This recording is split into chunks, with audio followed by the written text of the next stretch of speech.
everyone, welcome back to Vlogmas. Today is December 5th, also known in Alpine folklore as Krampus Day. So today I'm going to be telling you the folklore and the mythology behind the Krampus story. This video was suggested by my friend Steve, so hey Steve, thanks for the idea. I really enjoyed looking up all of this information. It's a story that I know of, but was never really familiar with all of the folklore. I just kind of had an idea that it was this antithesis to Santa Claus, but I didn't know the ins and outs of it. So yeah, I've been Googling all day. So Krampus is an Alpine folktale, and if you don't know where the Alps are, it's a mountain range in Europe, which I'm sure everyone was familiar with that, but let me tell you the exact countries that they are. The countries that the Alps stretch across is, sorry, I've got my laptop down here on my lap just to make sure that I get all my information correct, and I will post links to my sources as well so you can fact check me. But the countries that the Alps stretch across are France, Switzerland, Monaco, Italy, Liechtenstein, Austria, Germany, and Slovenia. So I'm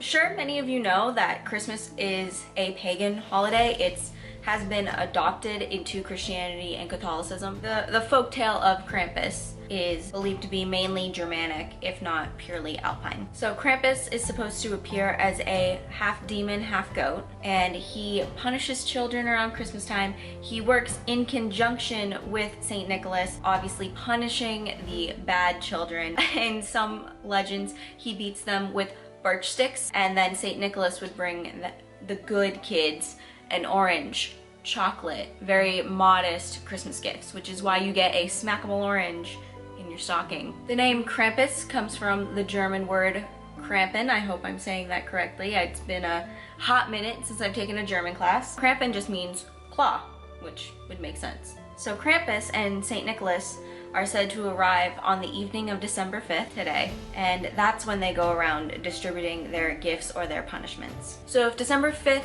is Krampus Day, the following day is Saint Nicholas Day, where children will awake to find their modest Christmas gifts, or they will be nursing their wounds given to them for behaving poorly. According to Britannica, there are many festivals and activities involving Krampus, one which is called Krampuslauf, which means Krampus Run, and they say that this activity often involves alcohol. People dressed as the creature parade through streets, scaring spectators and sometimes chasing them. Beginning in the late 20th century, amid efforts to preserve cultural heritage, Krampus runs became increasingly popular in Austria and Germany. During this time, Krampus began to be celebrated internationally, and the monster's growing appeal was evidenced by numerous horror films. Some claim that the expanding popularity of Krampus was a reaction to the commercialization of Christmas. So that's a very brief Britannica, easy to digest telling of the folktale and how it is kept, the folktale and the folklore is kept alive in contemporary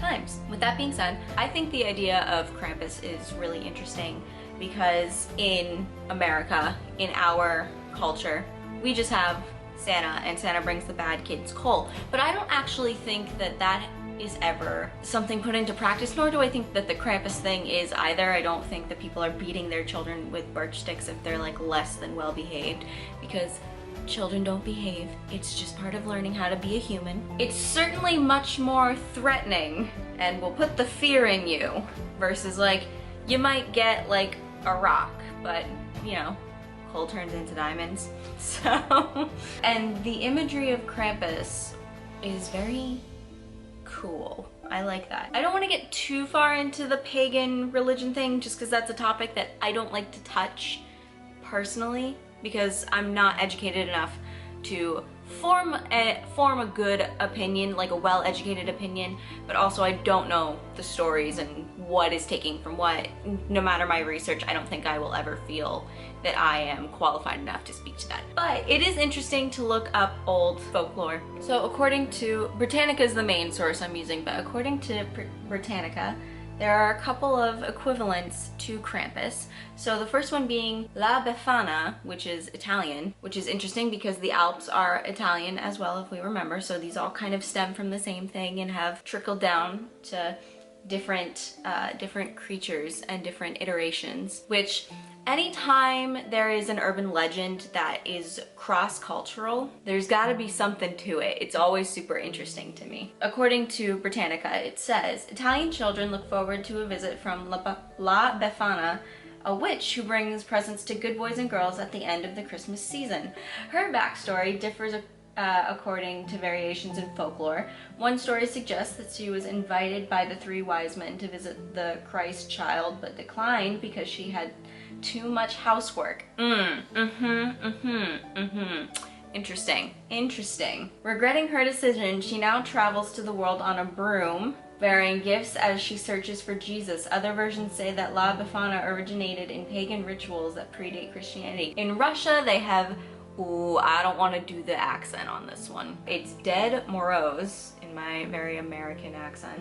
The iteration morphed from a combination of Slavic gods and gentle gift givers in the same vein as Santa.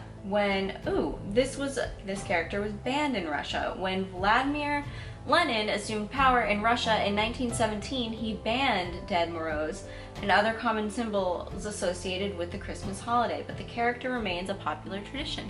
Interesting. We've got something with Greek mythology, one of my favorites, which is, I always mess up Greek names, so please excuse me. Agios, Vasili, Popsicles, also known as Saint Basil, I can say that.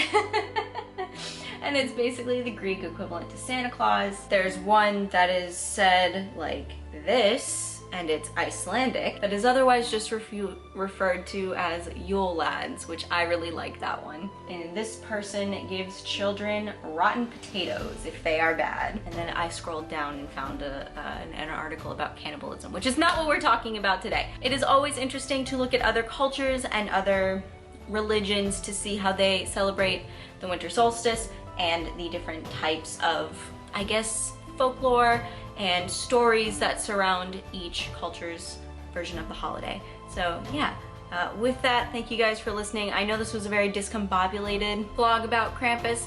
It really didn't go in depth, and I didn't want to plagiarize anyone by like reading a fairy tale at like an audiobook kind of thing, because you can get into copyright trouble with that. But yeah, it was definitely interesting to do a deep dive, so thank you again, Steve, for suggesting this. It was interesting to look into, and maybe I'll do more of these. I definitely like looking into other stories and talking about other stories. Thank you guys so much for watching. I will see you guys tomorrow with another Vlogmas Day video. And here is our current fundraising amount.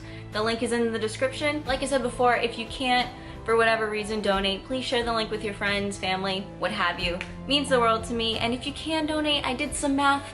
If just 86 people donated $12, we would hit our goal. So thank you so much. I will see you tomorrow.